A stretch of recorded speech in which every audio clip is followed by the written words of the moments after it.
Grayscale pages for colorists are super popular and loads of fun to work with, but they come with their own complications. That gray undertone? Oh, we gotta fight that thing. It's always coming through in our final coloring.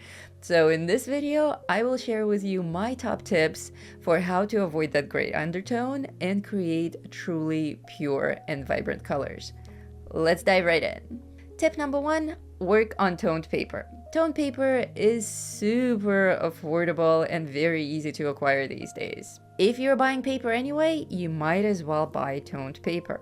And yes, this does limit us to PDF printouts over actual printed bound books, but it's absolutely worth the effort. These days, most artists offer their pages and books in a PDF download format, and lots of pages are very easy to come by. As far as paper color and tone, I recommend printing on very lightly toned paper with a fun color like lavender, pink, peach, or warm tan.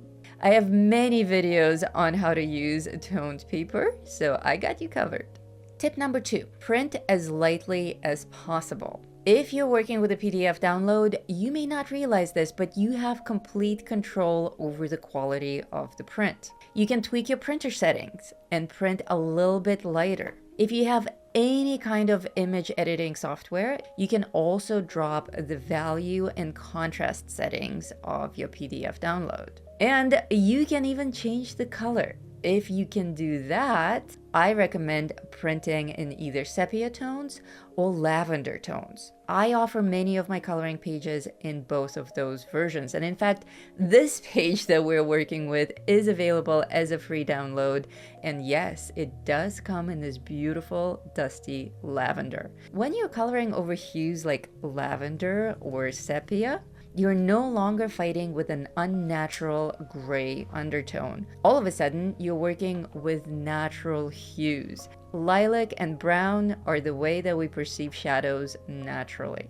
Tip number three, establish high contrast from the very start. One of the biggest mistakes that colorists make with grayscale is that because the shadows are given to us, we often take a very lightly colored pencil like yellow or cream and just shade over everything. We don't want to do that. We want to establish our light with either white charcoal or a white Prismacolor pencil, or whatever brand you like for your white pigment, and a deeper, darker contrast color for our shadows like the henna that I'm working with. This is our first step in covering that unsightly gray.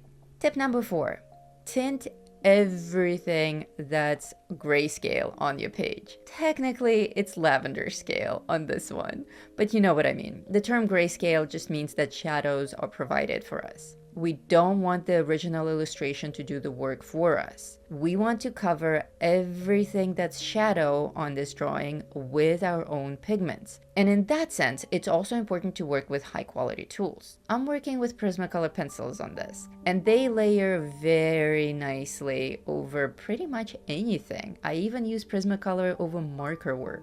So remember, for this step, it's essential that no printer ink is showing through. Cover everything religiously and with hues that are darker than the undertone.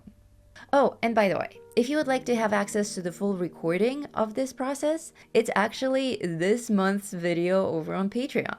Make sure to join the Palette Pro tier to get access to monthly recordings. Tip number five, choose a vibrant color palette. Okay, be honest now.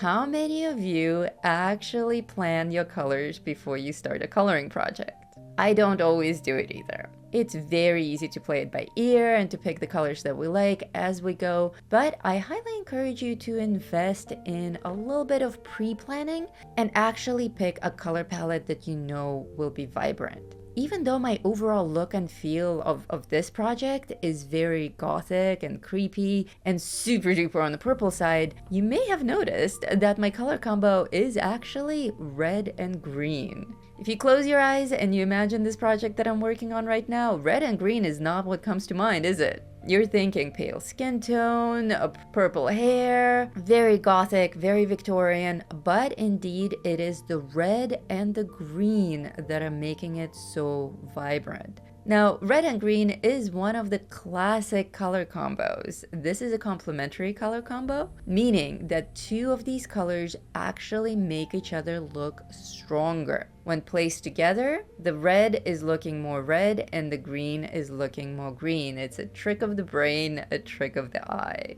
As you're going through these tips, remember that you don't need to follow all of them at the same time. In this demo, I happen to use all of them, which is why I'm using this as my demo. But you can still follow all the steps even if you're coloring on white paper in a book. You can still follow all the steps even if you choose not to go with red and green. Pick and choose the tips that work for you for that particular project. Tip number 6. Always bring in black for that final high contrast detail. I know that black is super scary for many colorists and illustrators, but it's essential to bring it in for high contrast, especially on grayscale pages, because we're fighting with that gray undertone. Even with extremely good tools, even with great layering, even if you followed every single tip until now, there's still a little bit of that gray or lavender or brown undertone in our creation. And the way to contrast that is with pure black. So make sure to go over the darkest areas of your coloring page with a solid black, always layering smoothly and gently, and your results will be spectacular.